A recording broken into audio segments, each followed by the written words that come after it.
राहुलजी मला एक सांगा, हे माणसं आहेत की रबर बँड आहेत?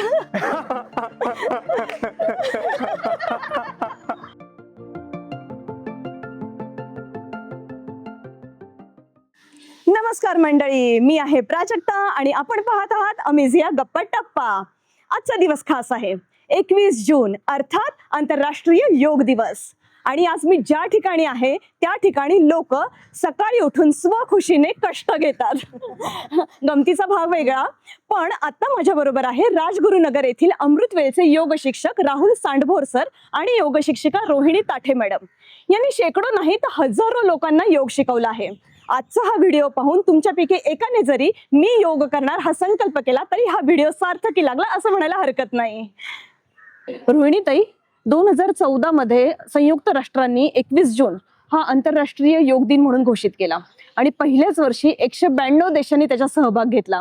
तर मला असं वाटतं की बापरे, याची पोच म्हणजे मॅकडोनाल्ड पेक्षाही जास्त आहे असं मला वाटतंय. तर खरंच इतका लोकप्रिय आहे का योग? हो, खरंच योग खूप लोकप्रिय आहे.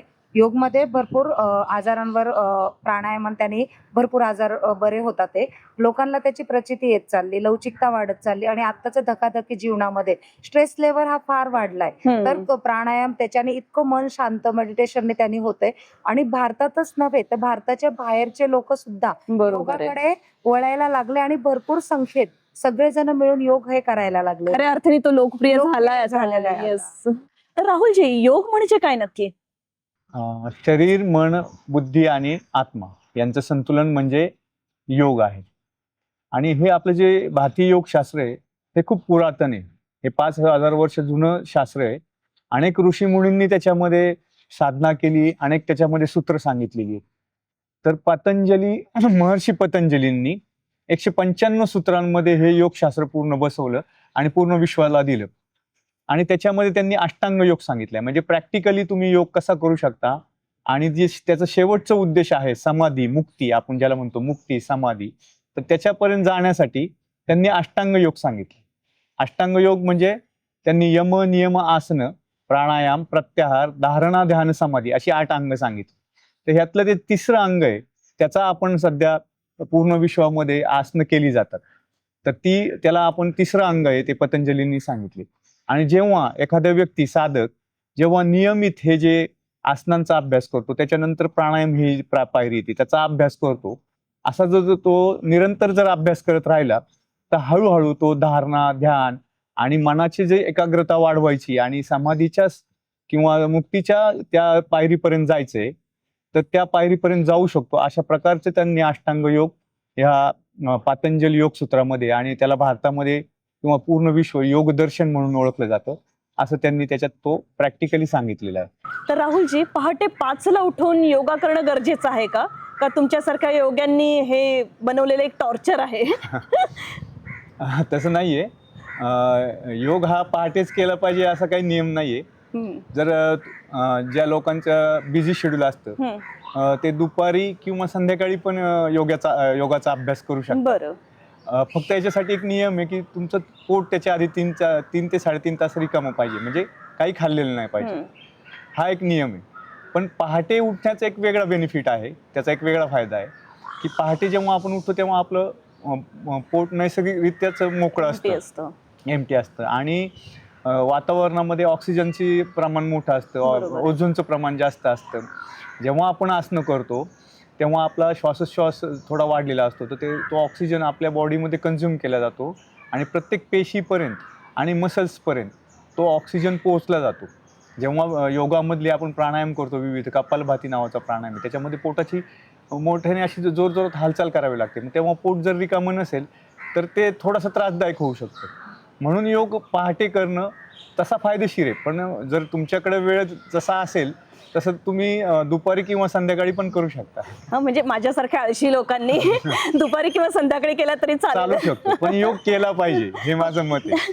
आणि मला अजून एक प्रश्न होता, तो म्हणजे की योग केल्याने सगळं काही ठीक होईल असं म्हटलं जातं, तर पिझ्झा बर्गर खायची जी आपलं टेम्पटिंग असतं तो पण कमी होतो का? टेम्पटिंग कमी होऊ शकतं, पण खाल्ल्याने काही फरक पडणार नाही असं मला वाटतं. का त्याचं कारण मी तुम्हाला सांगतो. कारण जेव्हा माणूस योग करतो, नियमित योग करतो, आसनं करतो, प्राणायाम करतो, तर त्याच्या शरीर असं त्याची पचनसंस्था एक चांगली स्ट्रॉंग तयार होते. बरं. आता तुम्ही योगामधल्या हठप्रदीपिकेमध्ये जर एक श्लोक आहे एका ठिकाणी वाचाल, तर जो नियमित योग करतो तो लाकूड पचवण्याची पण ताकद ठेवतो अरे आणि बापरे. इथपर्यंत त्यांनी त्याचं विवेचन केलेलं आहे. अच्छा. तर आपण योगाचा अभ्यास कशासाठी करतो? आपलं मन, शरीर, बुद्धी यांना बलवत्तर बनवण्यासाठी, यांना स्ट्रॉंग बनवण्यासाठी. आणि योगामध्ये अशी विविध आसनं आहेत की जी आपल्या पचन संस्थेवर काम करतात, त्याला स्ट्रॉंग करतात, आपली पचन संस्था बलवान बनवतात. तर मग तुम्ही जसा प्रश्न विचारला की पिझ्झा किंवा बर्गर या गोष्टी खाण्याचं टेम्पटेशन कमी होऊ शकतं, पण जर खाल्लं तरी ते तुम्हाला पचवण्याची क्षमता योगामुळे बरोबर आहे, मिळते. बरोबर आहे. म्हणजे पिझ्झा बर्गर खायचा पण योग करायचा. हा, ते योग. आणि जर महत्त्वाचं. तुम्ही नियमित योग करत राहिलात आणि तुम्ही धारणा, ध्यान या पर्यंत पोहोचलात तर ऑटोमॅटिक तुमचं शरीरच आहे ना तुम्हाला सात्विक भोजन माग, बरोबर. आणि ऑटोमॅटिक तुमचं टेम्पटेशनही जे फास्ट फूड आहे किंवा जास्त मसालेयुक्त, तेलयुक्त अन्न खाणंच तुमची इच्छाच कमी होऊन जाईल जर अच्छा. तुम्ही योग करत राहिलात तर. अच्छा. काही लोक नवीन वर्षाचा संकल्प करतात, जानेवारीत जिम जॉईन करतात आणि फेब्रुवारीमध्ये सोडतात. अशी लोक योगामध्ये किती टिकतात? खरोखर उत्तर द्या. मी आता जो शब्द वापरला ना संकल्प, तर संकल्प शक्ती ही योगामध्येच वाढते. तर जिमच्या कंपॅरिझन मध्ये योगामधली लोक जास्त काळ टिकतात आणि नियमित करत राहतात. बरं. कारण हा आमचा स्वतःचा अनुभव आहे. कारण हा शब्दच मला तुम्ही जो बोललेत ना, हा शब्दच कारण महत्वाचा आहे. कारण योग हे हा असं शास्त्र आहे की त्याच्यामध्ये तुमचं मगाशी मी जसं बोललो, मन, बुद्धी आणि तुमचा आत्मा यांचं संतुलन केलं जातं. आणि योगाभ्यास करताना तुमच्या श्वासावर काम केलं जातं, म्हणजे श्वासानुसार तुमची आसनं केली जातात. बरोबर. तसं जिम मध्ये केलं जात नाही. जिम मध्ये एक तुमचं मसल्स बिल्डिंग आणि किंवा थोडंसं मॉडर्न स्टाईलनी सगळं केलं जातं. कधी त्याच्यामध्ये बॉडी पेन्स जास्त झाल्या की लोक तो संकल्प तोडून टाकतात, किंवा मग तसं तुम्ही म्हणले जानेवारीमध्ये केलं आणि फेब्रुवारीमध्ये पूर्ण वर्षाची फी भरली तरी बंद करतात. तर तसं योगाभ्यासात थोडंसं एक हळुवारपणे माणसाला हळूहळू त्याच्या कॅपॅसिटीनुसार आम्ही पुढे नेत राहतो. बरोबर बरोबर.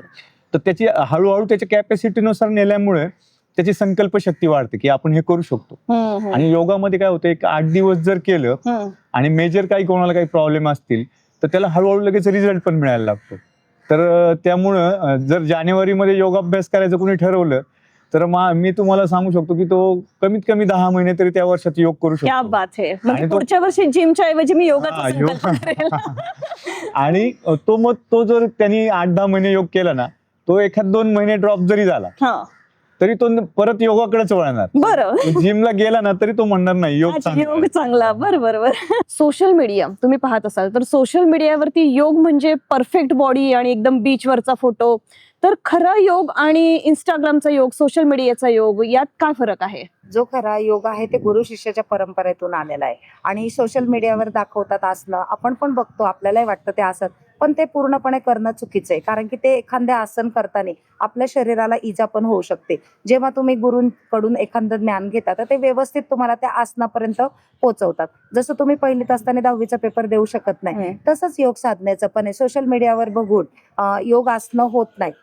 स्टेप बाय स्टेप पायऱ्यांनी तिथपर्यंत आपल्याला जावं लागतं. आणि गुरुच्या सानिध्यामध्ये असलं तर कोणत्या आसनाच्या अगोदर बेसिक काय आसनं करावं लागतात, सूक्ष्म व्यायाम काय करावं लागतात, हळूहळू जेव्हा तुम्ही ती योग साधना करतात तेव्हा तुम्ही निश्चितच चांगल्या प्रकारे ऍडव्हान्स आसनांपर्यंत पोहोचू शकतात. माझी आजी लहानपणी म्हणायची की लवचिक अंगासाठी अंगातली हाडं काढावी लागतात. गमतीचा भाग वेगळा, पण मला असं विचारायचं होतं की योग हा फक्त लवचिक लोकांसाठीच असतो का? एखादा लठ्ठ माणूस आहे किंवा माझ्यासाठी, मी तर वाकली तरी माझी हाडं वाचतात, तर मी करू शकते का? म्हणजे हे काही वयाचं काही बंधन असतं का? नाही, योगला वयाचं काहीच बंधन नाही. सगळेच जण योग करू शकतात. अगदी 80 वर्षाचे जरी असेल आणि त्यांनी ठरवलं की मला योग साधना आजपासून करायची तर ते सुद्धा करू शकतात. लहान मुलांपासून तर 80च्या पुढच्या कुणीही कधीही योग साधना करू शकतात. फक्त तुम्ही जर प्रत्येक स्टेप बाय स्टेप गेला, जेव्हा तुम्ही प्राणायाम वगैरे केला, श्वासांवर लक्ष दिलं की तुमचे शरीर हळूहळू लवचिक व्हायला सुरुवात होते. समजा एखादा आहे तो मांडी घालून बसूच शकत नाही खाली, मग त्यांनी योग नाही का करायचा? नाही, निश्चितच करू शकतात. ते खुर्चीवर बसूनही सूर्यनमस्कार, प्राणायाम वगैरे करू शकतात आणि हळूहळू त्यांची बॉडी लवचिक व्हायला सुरुवात होऊ शकते. सगळेजण योग करू शकतात आणि योग करून सगळे लवचिक पण होऊ शकतात. हाडं काढायची गरज नाही, हाडं काढायची गरज नाहीये. अजून मला विचारायचं होतं की लहान मुलींमध्ये आजकाल अर्ली पिरियड्स किंवा बऱ्याच स्त्रियांमध्ये पीसीओडीचे प्रॉब्लेम्स येत आहेत किंवा मूल न होणं, गर्भधारणा न होणं, तर हे सगळे प्रॉब्लेम्स योग साधनेने थांबू शकतं का? काय वाटतं तुम्हाला? खूप छान प्रश्न विचारला. खरंच आता हे प्रॉब्लेम खूप वाढले. मुलींना अगदी खूप लवकर पिरियड्स येतात किंवा पिरियड्समध्ये त्रास होतोय, पिरियड्स इनरेग्युलर झाले, प्रेग्नन्सी राहण्यामध्ये प्रॉब्लेम, तर हे सगळे प्रॉब्लेम योगने जाऊ शकतात. योगमध्ये भरपूर आसनं, प्राणायाम असे आहेत की जर त्यांनी रेग्युलर जर ते केले आणि थोडं खाण्यापिण्यावर व्यवस्थित लक्ष ठेवलं आणि रोज 1 तास स्वतःला देऊन जर योग साधना केली तर त्यांचे हे प्रॉब्लेम नक्की जातात. बद्धकोणासन आहे, कपालभाती प्राणायाम आहे आणि त्याच्यामध्ये स्ट्रेस लेवल बऱ्यापैकी प्राणायाममध्ये कमी होऊन जातो आणि मग जे इनरेग्युलर पिरियडचा वगैरे जो प्रॉब्लेम आहे तो जाण्यासाठी योग साधना नक्कीच मदतरूप त्याच्यामध्ये अच्छा, ठरते. म्हणजे भरपूर आसनं आहे, सूर्यनमस्कार वगैरे, या सगळ्या गोष्टी जेव्हा करतात ना ते रेग्युलर, तर हळूहळू त्यांच्या पोटाची छान शुद्धी होते आणि मग त्याच्यामध्ये त्यांचे हे सगळे प्रॉब्लेम निघून जातात. म्हणजे सगळ्या स्त्रियांनी करायला पाहिजे. करायलाच पाहिजे, योग करायलाच पाहिजे सगळ्यांनी. मला असा प्रश्न विचारायचा होता, हा व्हिडिओ पाहणाऱ्या लोकांना आणि मला पण योग सुरू करायचा आहे असं विचार करणाऱ्या लोकांसाठी पहिला स्टेप काय असू शकते? पहिली स्टेप जसं आपलं मगाशी बोलणं झालं की संकल्प शक्ती, की लोक 1 जानेवारीला जिम लावतात आणि फेब्रुवारीला बंद करतात. तर त्यांनी आता योगाचा आज आपण या व्हिडिओच्या माध्यमातून एवढं महत्व जाणून घेतलं की कसं कसं त्याचे फायदे आहेत, किती त्याचा प्रचार होत चाललाय. आज 192 देश त्याच्यामध्ये सहभाग घेतात आहे. तर हे आपलं भारतीय योगशास्त्र जगभर पसरतंय याची आपल्याला एकदा ह्या व्हिडिओमधनं किंवा आपण आज पाहतोय की ही जाणीव होते. तर ह्याच्यामध्ये आपण संकल्प करून ठरवलं पाहिजे की मी पण योग करणार, मी पण माझं शरीर, मन, आत्मा संतुलित करणार आणि त्याचा फायदा मी मला आणि माझ्या कुटुंबाला कसा देता येईल याचा विचार करून एक संकल्प करून ह्या व्हिडिओच्या माध्यमातून मी एवढंच सांगेल, कुठेही करा, योग्य गुरुच्या मार्गदर्शनाखाली तुम्ही योग साधना चालू करा. मध्ये मध्ये काय होतं की कधी कधी कंटाळा येतो, तुम्हाला काम निघतं, कधी घरात फंक्शन असतं, अशा वेळेस स्किप होतो.